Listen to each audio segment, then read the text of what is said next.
Income का level आराम से 5 से 7 लाख रुपए महीना उसका मंथली इनकम हो जाती है। हेलो, प्रधानमंत्री और राष्ट्रपति की इनकम कितनी है? इतने इसी के आसपास है कि नहीं है? मतलब हाईएस्ट एक इनकम लेवल पे आप पहुंच जाते हैं जब आप स्टार रूबी बनते हैं, आरसीएम कहता है। और स्टार रूबी के बाद में नेचुरली के फिर आप सफायर बन जाओ तो 10 लाख रुपए पर मंथ की, स्टार सफायर बन जाओ तो 15 लाख रुपए महीने की इनकम, और डायमंड बन जाओ तो 25 लाख से 50 लाख रुपए पर मंथ की इनकम। तो ये आरसीएम के लेवल्स आते हैं जब हम लगातार करते हैं। तो ये सफर रहा, मतलब कि काफी अच्छा रहा। और अब तो मैं शुभकामना देता हूं आप सब लोगों को कि आप भी इस सिस्टम में आ गए हो, आप भी सिस्टम में आ गए हो तो आप भी रॉयल्टी बनो। आप क्या बनो?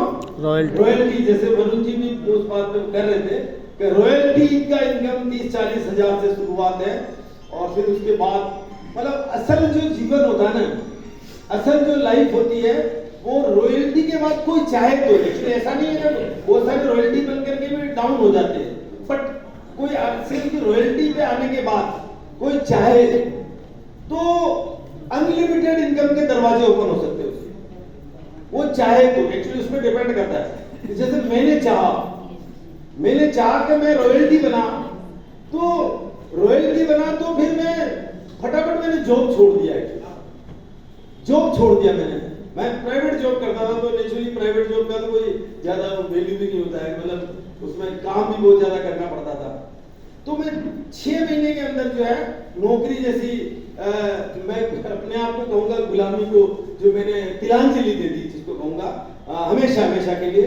और उसके बाद जो तेजी से काम करने का मौका मिला, उसके बाद तो मतलब technical, emerald star, emerald Ruby star ऐसे आने लगे तो मतलब इसीलिए मैं कह रहा हूं मैं लकी रहा इसके अंदर सबसे ज्यादा। तो आप भी ऐसे बने, मेरी आप लोगों की शुभकामना है। और हमारे जमाने में क्या था? हमारे जमाने में तो कुछ भी नहीं था दोस्तों, जो आज आपको मिल रहा है वो हमारे जमाने में कुछ भी नहीं था। हमारे को तो स्टार्टिंग हुई तो एक विजन मिला है, टीसी छाबड़ा जी, डीसी छाबड़ा जी और केसी छाबड़ा जी का एक विजन मिलता था, एक बड़े इरादे मिलते थे, और हमारे पास कुछ भी नहीं होता था, 3 पैंट और 3 शर्ट हुआ करते थे। और ये एक चीज मिलती थी कि बस आने वाले समय में ऐसा आरसीएम होगा, आने वाले समय में ऐसा आरसीएम होगा, और ऐसा आरसीएम होगा। और वो हमारे को पूरा ऐसा ही मिला, जैसा हमें बताया गया था वैसे ही आरसीएम का रूप मिलता गया। तो मैं तो ये कहूंगा कि आरसीएम का जब बचपन था, जब 1-2 साल का आरसीएम था जब मैंने ज्वाइन किया था, तो जब बचपन था तब हमने इसको ज्वाइन किया था, आरसीएम का बचपन को ज्वाइन किया था। और जब बचपन होता है तो नेचुरली कि पूरी दुनिया उसको प्यार करती कि नहीं करती है? yes. तो लोगों ने बड़ा प्यार दिया और पहचान पे नहीं और आगे बढ़े, और इसके बचपन में ही हमने ज्वाइन किया तो हमें बहुत ज्यादा फायदा हुआ इस चीज का।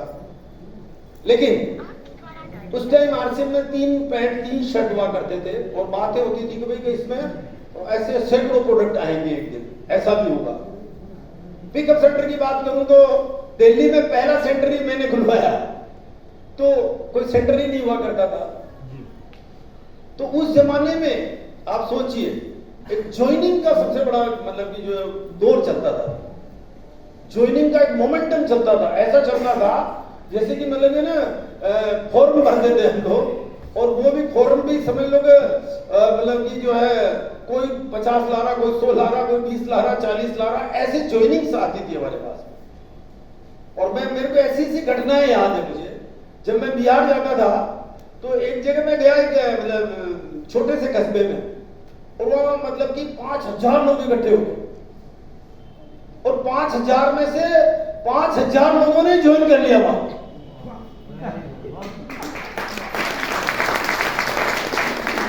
और 5000 बोरा भर करके वो फॉर्म लेकर के आए, बोरा भर करके फॉर्म आए वहां पर, और वो कहे भाई साहब वो जो फॉर्म भर के ला के थे कि सर आप अपने हिसाब से लगाओ, कोई कुछ ना लगाना। तो ये हालात हम लोगों ने देखे हुए थे इसी आरसीएम के मोमेंटम में। तो आरसीएम का मोमेंटम वो देखा था जब आरसीएम का बचपन था एक्चुअली।